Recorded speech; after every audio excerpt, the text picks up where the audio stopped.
There's a moment in every relationship where the mask slips. You don't always notice it right away. Sometimes it's subtle, like a passing comment you brush off. Other times, it hits you like a sucker punch. For me, it happened at a dinner table with 15 people watching, a birthday cake lit up in front of her, and my heart breaking in real time. My name's Shane. I'm 28, and I'm the kind of guy who never makes a scene. I'm the one who holds the camera, who drives everyone home, who listens more than he talks. I don't fight. I don't scream. But that night, I learned that silence can be louder than any outburst. Before I go further, let me take you back a bit. I met Lana 3 years ago at a mutual friend's game night. She had this magnetic energy, witty, stylish, made everyone laugh with those perfectly timed sarcastic one-liners. I was quieter, more reserved. I worked as a systems analyst, spent more time with Excel spreadsheets than people, and probably said thank you too often. But for some reason, she gravitated toward me. We exchanged numbers after the second game night, and 3 months later, we were calling each other boyfriend and girlfriend. At first, it felt like a dream.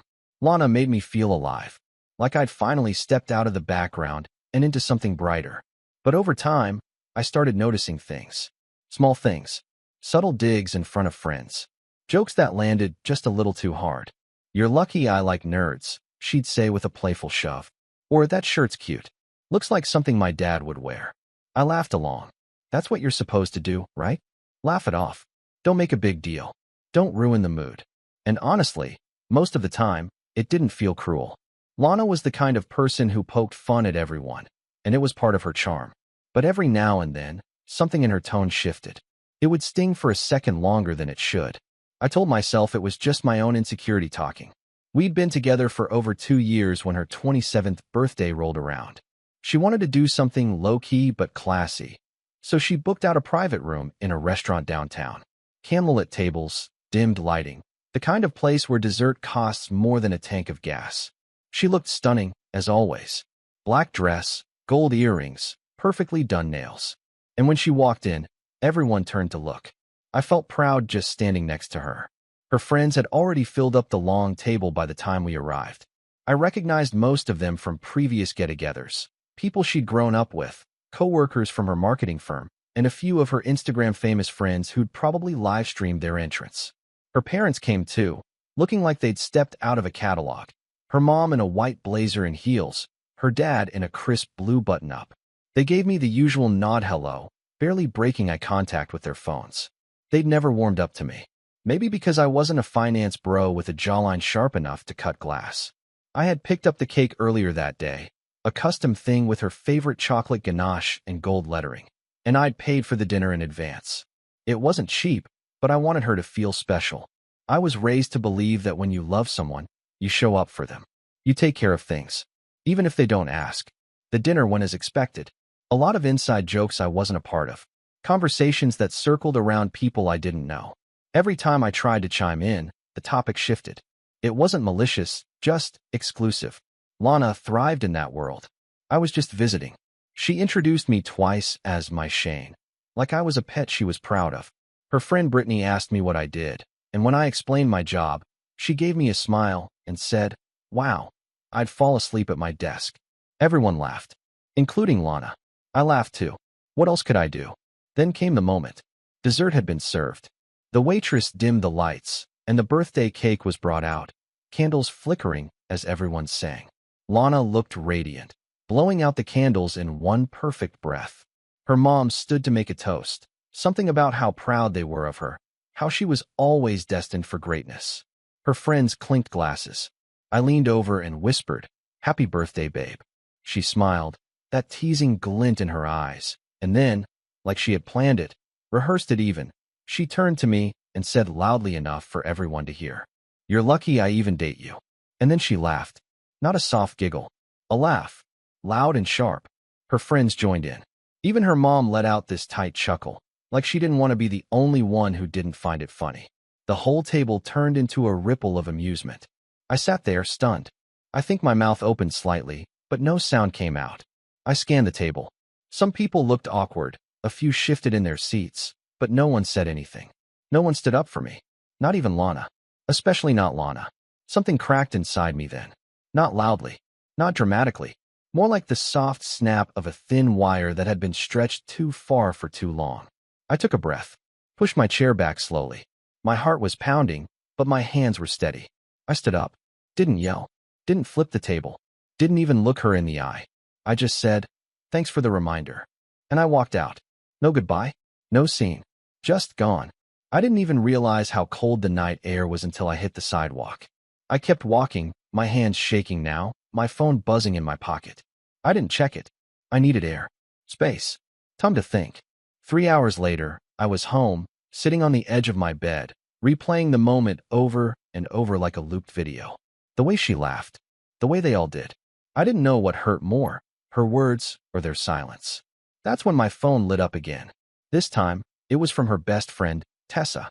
We weren't close, but we'd talked enough over the years to have a decent rapport. She texted me just one sentence. "Do you want to know what she told everyone after you left?" I stared at it. My chest tightened. I didn't respond right away. My thumb hovered over the keyboard for a full minute before I finally typed. "Sure." The 3 dots popped up almost instantly. Then came her reply, and what she said made my hands go cold. I stared at the screen, the glow of Tessa's message lighting up the darkroom. My thumb hovered over the screen, unwilling to scroll down. You know how your gut sometimes knows something before your brain catches up? That was me in that moment. I hadn't even read the message yet, and my stomach was already in knots. The preview said enough. She told everyone after you left. My mind was racing through possibilities, each worse than the last. Maybe she told them I was being dramatic, that I'd embarrassed her, that I was too sensitive and made her night all about me. Or worse, maybe she'd been planning something more deliberate than a careless comment. Finally, with a dry swallow, I opened the message fully. She said, "Well, looks like he finally got the hint. I've been trying to get him to break up with me for months." I read it twice, maybe 3 times. The words didn't make sense at first, like reading a foreign language where all the letters are familiar, but the meaning slips through your fingers. My brain just stalled. Then it hit me. This wasn't just a joke gone too far. She hadn't just made a cruel comment in a room full of people.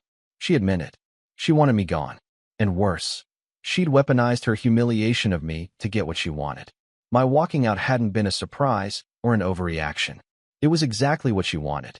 I didn't respond to Tessa right away. "What do you say to that?" "Thanks for the heads up." Cool, totally fine." I set the phone down and just sat there. For maybe an hour. Maybe 2. At some point, I heard a car pass by outside. At another point, I realized I hadn't blinked in what felt like 5 minutes. Then the anger started bubbling up. Not rage. Just this slow, burning heat in the chest. My ears felt warm. My vision got tunneled. All the small things started flashing back in my head like warning signs I'd ignored. The comments. The jabs. The way she rarely introduced me by my name. The way she forgot our anniversary this year and just said, "It's not a big deal, right?" The fact that I couldn't remember the last time she had done something kind without a camera or an audience around. And maybe worst of all, the realization that I had seen it coming and did nothing. The next few days were a blur. I didn't hear from Lana. Not a call. Not a text. Not even a meme sent out of habit. After 2 years of living like we were in sync, I was just erased.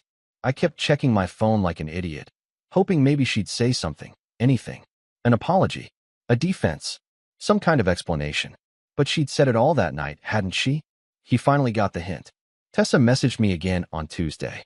"Hey, just wanted to check in." That wasn't cool what she did. I didn't laugh, for the record. "Thanks," I replied. Then a few seconds later, another message. "Can I ask something kind of personal?" "Sure. Did you know she was seeing someone else?" I didn't breathe for a second. "What?" "Sorry. I thought maybe you knew. There's this guy from her office. David. I'm not sure if anything physical happened, but she's been hanging out with him a lot. Like dinners and drinks and work trips that weren't really work." "You're saying she cheated?"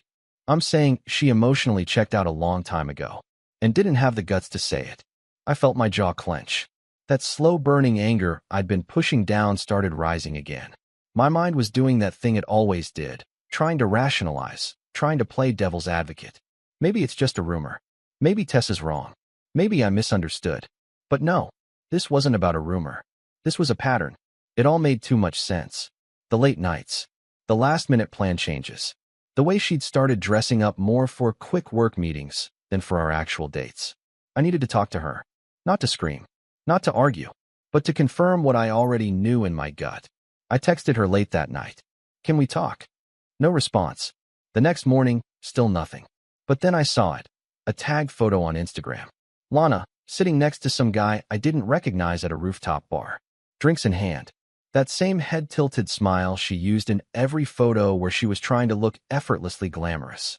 The caption was something stupid like Monday nights, and half the comments were fire emojis and queen, and that top is everything. My stomach turned. I clicked on the guy's profile. Public. Name, David Lang. Marketing director. Same firm. Of course. Half his pictures were from team building events in Napa or New York. The rest were gym selfies and close-ups of cocktails. And there she was, in more of them than I expected. A glass raised, a hand on his shoulder, posing with two other girls in one photo, with him right behind her in the background, looking a little too familiar. I didn't need confirmation. I already had it. But like a fool, I still hoped she'd talk to me. Explain. Deny. Lie. Anything. On Friday, 5 days after the dinner, I got a text. Hey, sorry it's been a weird week. I think we need to talk, but maybe not in person. That was it. I replied, are you seeing David? She took a full hour before responding. It's complicated. I stared at the screen. Just those two words. It's complicated. Not no. Not I would never. Not you're wrong. Just that. Something snapped in me then. Not broken, just restructured.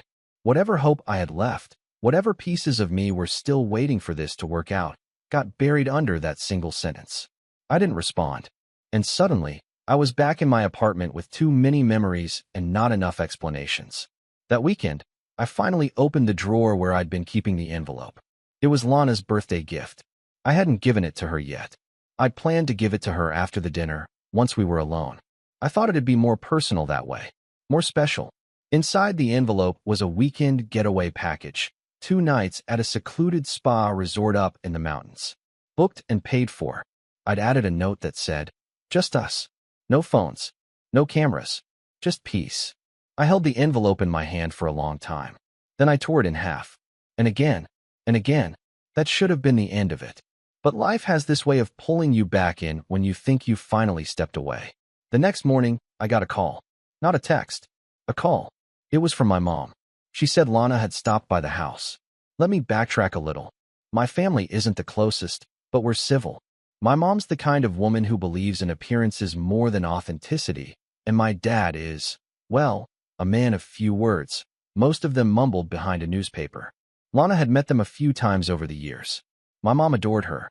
She once said Lana had ambition, which was code for she fits the image I want to project. So when Lana showed up unannounced at their house, smiling, holding a bottle of wine like she was coming to Sunday brunch, my mom welcomed her in like nothing had happened. She told me she misses you, my mom said over the phone. That she made a mistake. That she thought you were drifting apart and she didn't know how to handle it. I didn't say anything. Just listened. She says she wants to talk. Face to face. Just the two of you. I swallowed hard. Did she tell you what happened at the dinner? There was a pause. She said you overreacted. Of course she did. Did she tell you about David? Another pause. Longer this time. She said he's a colleague. That nothing ever happened. I wanted to scream. Instead, I just said, she lied. But this wasn't the breaking point. Not yet. The breaking point came a week later, when I got a message from my younger brother, Ben. Ben's 24. Smart kid, but always chasing shortcuts. He's had a different business idea every 6 months since he was 19, and he never sticks with any of them. I've helped him out financially a few times, not because I wanted to, but because I couldn't stand seeing him crash and burn. He texted me a picture. It was Lana and him at a party, arms around each other. Captioned, power couple energy. At first, I thought it was a joke. Maybe an old photo. Maybe photoshopped. But then I saw the comments. Friends tagging each other. Someone wrote, wait what? With laughing emojis. Another person wrote, bro Shane's ex? And Ben had replied, wasn't serious anyway. That was the moment everything tilted. I called him.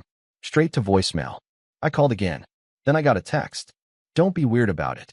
It's not what it looks like. I replied, what is it then? She's single. You're single. Chill. That was the breaking point. Not the dinner. Not the cake. Not even David. It was Ben. My own brother. standing next to the girl who humiliated me, who cheated, who manipulated everyone around her, and smiling like he'd just won something. He hadn't won. Not yet. But I just decided I was done being quiet.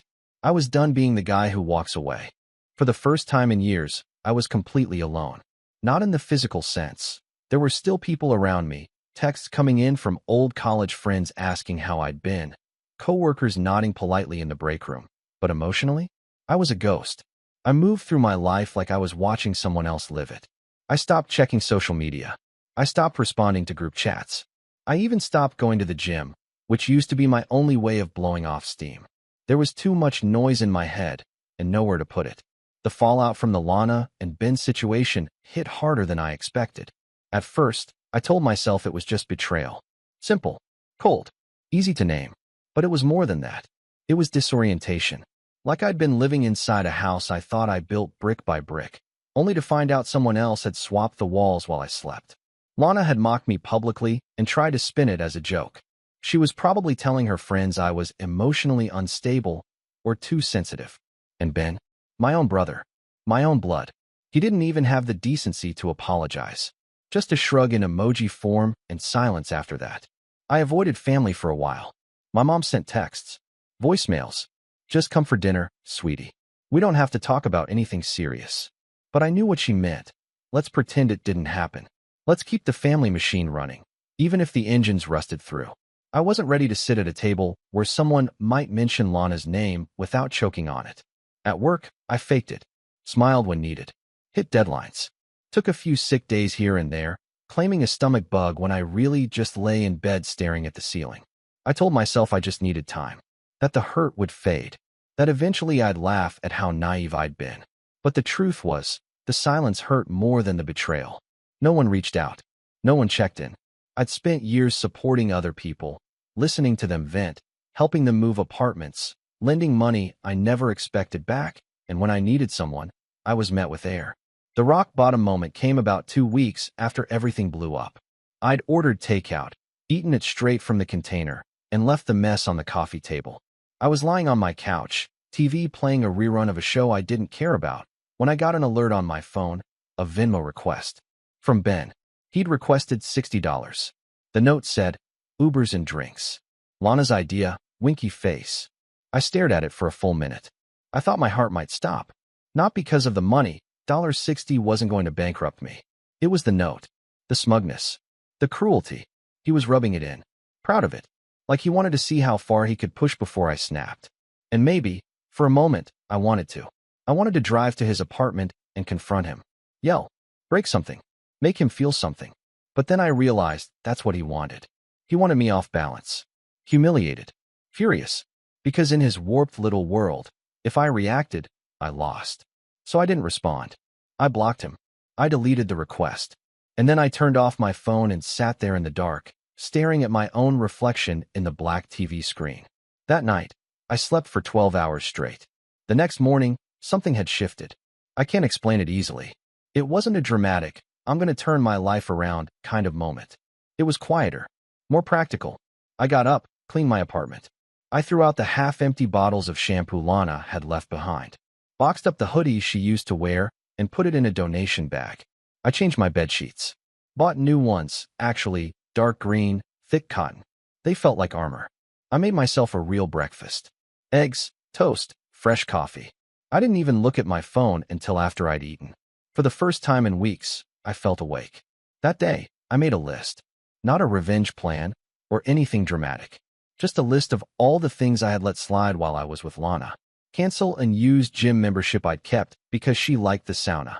Reconnect with Josh and Andy, my 2 best friends from college. I'd been ghosting them. Revamp resume. Take one solo weekend trip, no excuses. Start side project. That budgeting app one kept putting off. It wasn't a long list, but it was mine. And for the first time in a while, that felt like enough. Reaching out to Josh and Andy was awkward at first. I sent them a simple message. Hey, I've been kind of MIA. Went through some stuff. Would be cool to catch up. They responded within minutes. Apparently, they both assumed I was just busy or deep in relationship bliss and didn't want to bother me. We set a call for Saturday. That call changed everything. We talked for 4 hours. Not just about Lana. Honestly, I barely mentioned her. We talked about work, life, weird stuff we saw on Reddit, dreams we used to have in college. Josh told me he was building a home music studio, and he had just started training for a triathlon. I hung up the call with this weird ache in my chest, but it wasn't sadness. It was the realization that I had drifted so far from who I used to be, so quietly, that I hadn't even noticed. The next few weeks were a slow build. I started going for walks every morning, just half an hour around the block with a podcast in my ears. I rejoined a different gym. Smaller, local, no frills. I wasn't trying to reinvent myself. I just wanted to feel solid again, like I belonged in my own skin. The side project became my therapy. I dusted off the budgeting app idea I'd shelved over a year ago and started sketching it out again. It wasn't fancy, just a clean interface that helped people track small daily expenses without the bloat of other apps. I called it Sense. Yeah, a little cheesy, but it felt right. I posted a prototype on a few forums, mostly to get feedback. Surprisingly, people liked it. I wasn't planning to turn it into a full business, at least not yet, but the support gave me a quiet thrill I hadn't felt in years. It reminded me that I had value beyond being Lana's boyfriend or Ben's boring brother. I had skills, ideas, drive. About a month after that horrible dinner, I got a call from a recruiter. A small tech firm was looking for a new project lead for their internal systems, and someone had recommended me. I never found out who. Maybe a coworker. Maybe a manager I thought had forgotten my name. The interview went well. Better than well. I got the offer a week later. Better pay, better hours, and way more freedom to build things from scratch. I said yes before they even finished explaining the benefits package. I moved into a new apartment shortly after, just a few blocks away from my old place, but it felt like crossing a border. This one had more light, real hardwood floors, and no ghosts. I bought a bookshelf, a real one, filled it with everything from science fiction to cookbooks. I even adopted a dog from the shelter, a scruffy mutt named Leo who took up too much space on the couch and barked at vacuum cleaners. But beneath all of that, something else was brewing. Not resentment, not even vengeance. Clarity. I wasn't looking to get even with Lana or Ben. I was past that. But something still sat in my chest like a stone, the way they both got to walk away unscathed. Laughing, smirking, untouched, like my pain was just a byproduct of their entertainment. That wasn't okay, and I wasn't going to let it stay that way. Not out of spite, but out of principle. See, when someone burns you, it's easy to get caught up in the flames. But sometimes, the best revenge isn't fire. It's patience, and I was done being passive. It was time to start watching. Not waiting. Watching. I didn't wake up one day with some genius revenge blueprint. That's not how it works. At least not for me. There wasn't a lightning bolt of inspiration or some dramatic movie montage. It started slow, just moments. Little fragments of curiosity. A question here. A connection there. And then, gradually, it began to form. A setup isn't always about explosions or payback. Sometimes it's about information.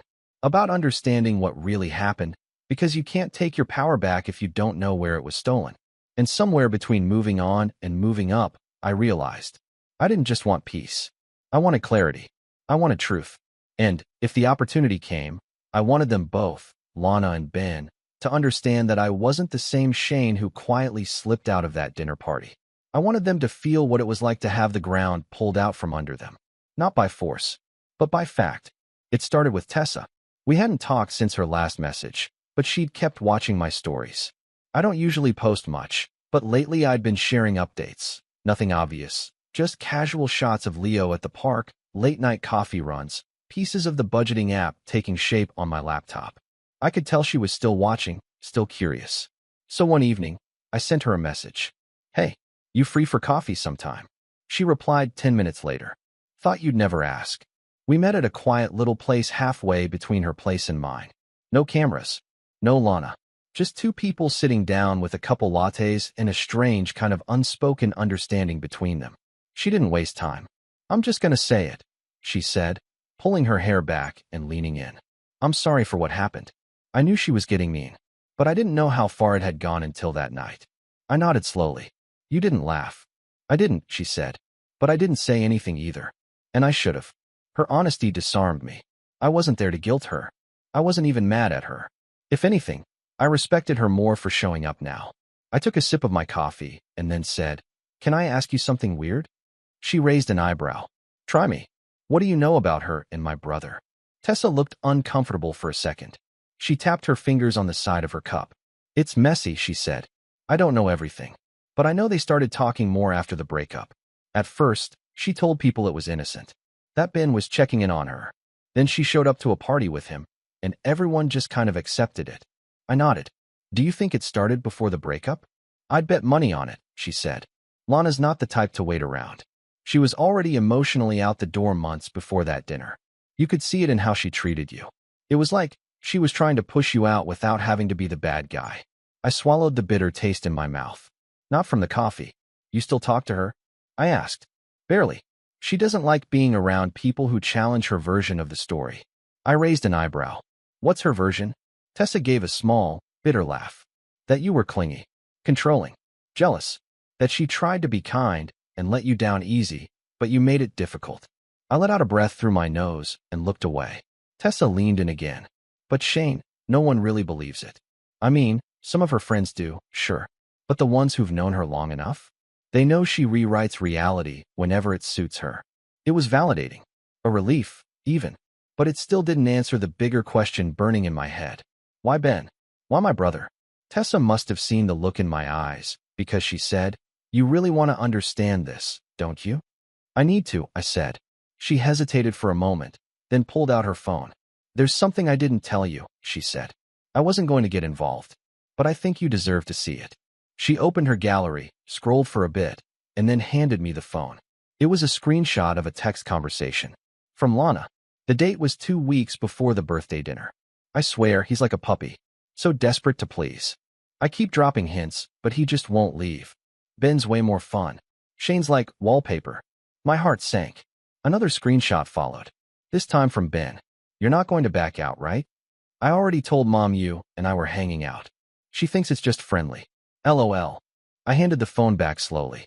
So it wasn't just a drift. It wasn't just carelessness. They were coordinating. This was planned. And now, it was personal. I thanked Tessa. I didn't say much more than that. She didn't push. We both knew what this meant. And from that moment on, I stopped playing defense. I started planning. The first step was distance. I made it clear to my parents that I wasn't attending any family events where Ben might be present. I didn't give them details. I didn't need to. They weren't exactly confrontational people. They wanted peace, and if that meant pretending their sons weren't at war, so be it. But behind the scenes, I was collecting pieces. Tessa sent me more screenshots. Messages, photos, even audio clips from old group chats where Lana mocked me. One of them was particularly brutal. She was laughing with a friend and said, He's sweet, but boring. Like, I could marry him and fall asleep at my own wedding. She said that while I was planning to propose. I never told anyone that before. I had the ring, hidden in my desk drawer. I'd been waiting for her birthday to pass. I figured the weekend trip would be perfect. I ended up returning the ring a few weeks after our breakup. The jeweler asked if something was wrong with it. I just said, wrong person. The second step of the setup involved something I hadn't touched in years, my family's trust. My grandfather had left a sizable inheritance that was split between the grandkids, but with a catch. None of it was distributed until we turned 30. Until then, it was managed by a family-appointed trustee. Our uncle. I hadn't thought about it in ages.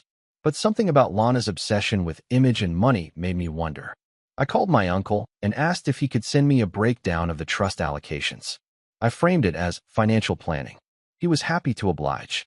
When I got the document, I saw something that stopped me cold. Each grandchild was supposed to receive an equal portion.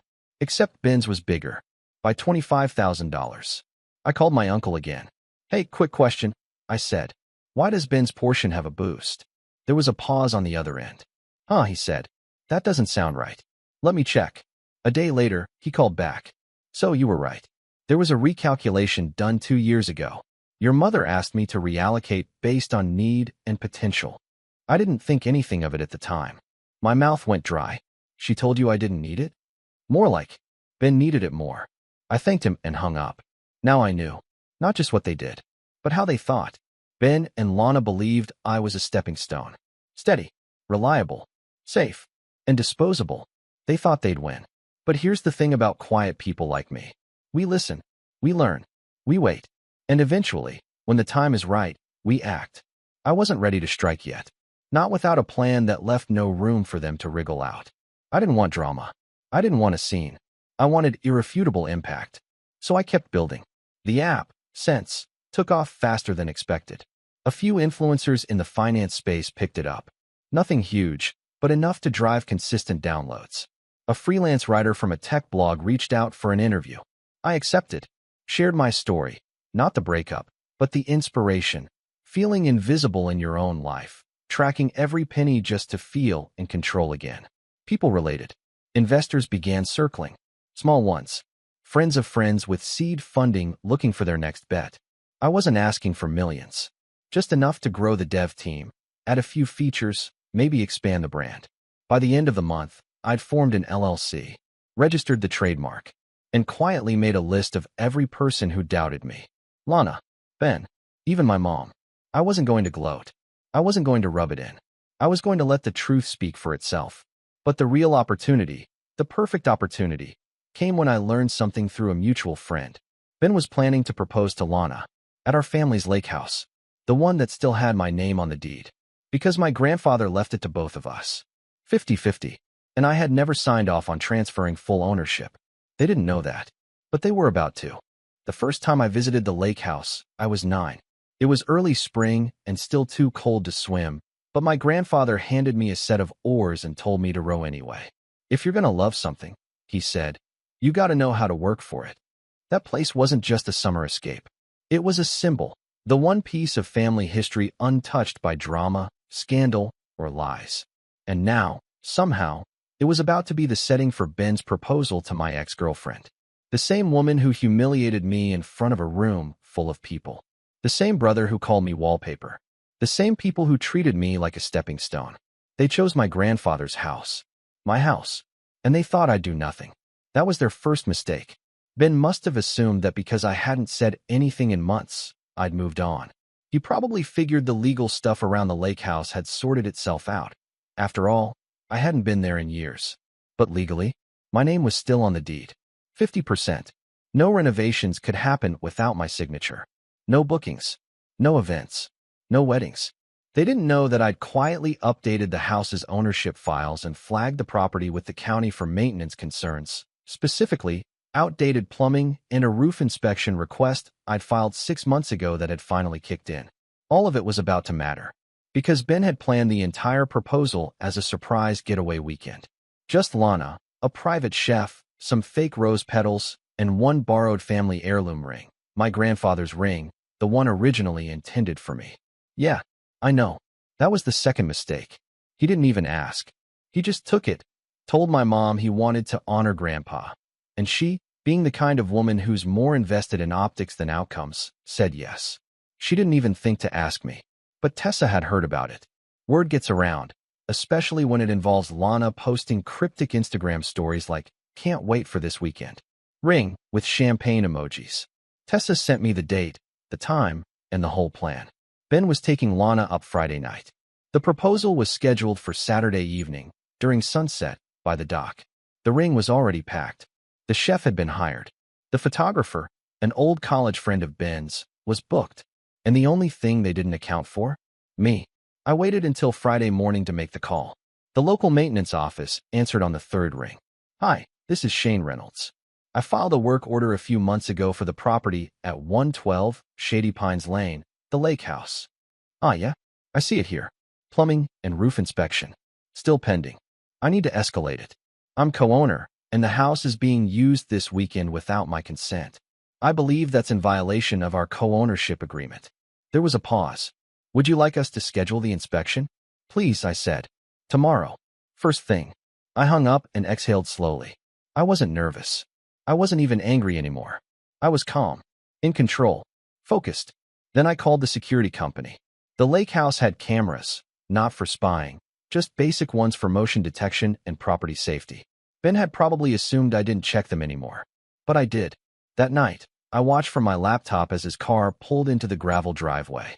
Lana stepped out first, wrapped in some designer jacket, high heels clicking on the stones.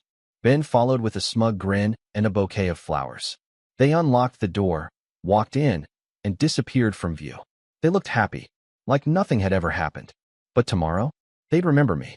The next morning, I woke up early, drove 2 hours north, stopped at a gas station a few miles from the lake house, and parked behind the building. I wasn't going to the house. I didn't need to be there. I just needed to be close enough to feel it.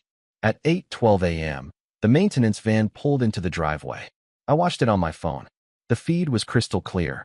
A minute later, the door opened, and Ben came stumbling out in a hoodie and pajama pants, clearly annoyed. Lana followed, arms crossed. I couldn't hear the conversation, but I could imagine it. The county inspector introduced himself, held up a clipboard, and pointed to the roof. Then the plumbing hatch. Then handed Ben a yellow form. A notice of temporary usage suspension pending inspection results. Translation? They had to leave. No dinner. No rose petals. No proposal. And definitely no ring.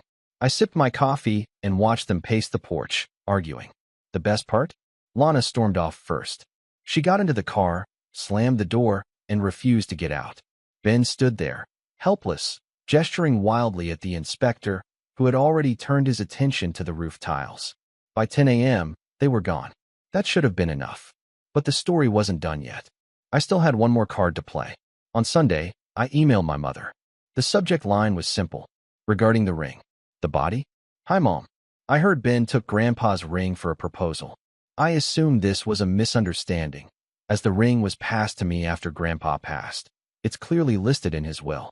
Since it's technically theft, I'd like it returned by the end of the week.